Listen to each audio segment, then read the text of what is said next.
So this is a type of video I've been wanting to do for a while now. Restoration videos are probably one of my favorite types of videos to watch here on YouTube, and I have been eager to try doing one myself since I would say they help to inspire my channel.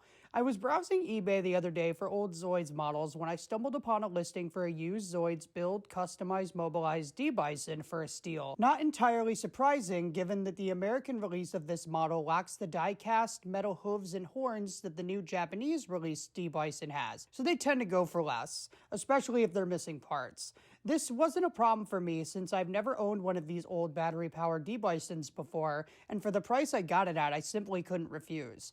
Then I had the idea that I'd document the process of restoring this model, so this video was born. So here's the Dibison that I adopted. It's not in that bad of shape given how old the model is and how rough some of these eBay models can be. The important parts are there. It's got all 4 legs and the motor is there so the model can support itself. Both of the pilots are included, which is great since they can be hard to find. The motor of this model is not working. The battery compartment is clean, but the motor won't power on. This is not a huge deal. There are several ways I could fix this, but most involve opening up the gearbox itself and fiddling with the guts. But given how old this model is, I'm just going to leave it be for now. So overall, it's not in that bad of shape, all things considered, but it's definitely going to need a bit of work. The first being a nice deep clean. I plan on taking the entire kit apart. Then I'll remove all the stickers, most of which have been poorly placed and applied.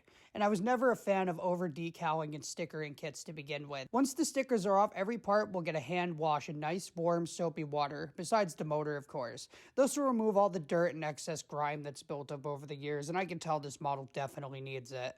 I'll use dish soap for this, getting everything nice and clean and ready for the reassembly. The other issue that concerns me is the tail. It's snapped off and broken, as you can see here, which you often see on a lot of Dibisons and Zoids in general on eBay, that their tails have snapped off into 1 or 2 pieces. I plan on using my pin vise to drill small holes in each of the broken ends of the tail and threading a thin piece of clipped paper clip into the holes and applying either super glue or plastic glue depending on what glue reacts best to the plastic that we're dealing with here. That should fix the tail right up, reconnect it, and make it all sturdy again. The other issues here being the missing pieces. I've got references here for the parts I'll need, so I'll put them up now on the screen so you guys can follow along as I describe them. The first and foremost of the missing pieces are the 2 crusher horns that go on the sides of the head. The most obvious of the missing pieces here, and what's odd is that these are quite tricky to remove from the model once it's built, but you do often see a good chunk of the Dibisons on eBay that are missing their horns. So it makes you wonder where or what people are doing with them, because most of them just don't have them, and they're a pretty tricky part to replace. A friend of mine is sending me a junker Dibison that he was able to get for relatively cheaply that does have the horns, so hopefully if everything goes according to plan, I'll be able to put some vintage metal horns onto this Dibison. However, if that falls through, my plan is to get a pair 3D printed by another friend of mine. The design is simple enough that I don't think it'll be a huge issue, but the metal horns would be preferable.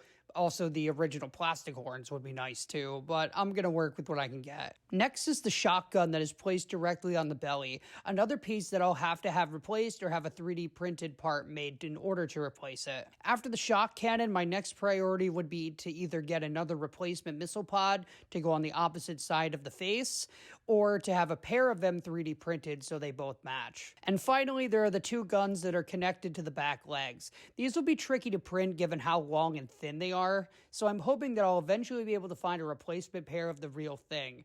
But worst comes to worst, I'll make a few changes to the base design to make them printable and actually look good on the back of the Dibison. So disassembly, cleaning, and removing the stickers are the next steps here. The last big thing that will need to be done is each piece will need to be clipped and have the sprue bits removed.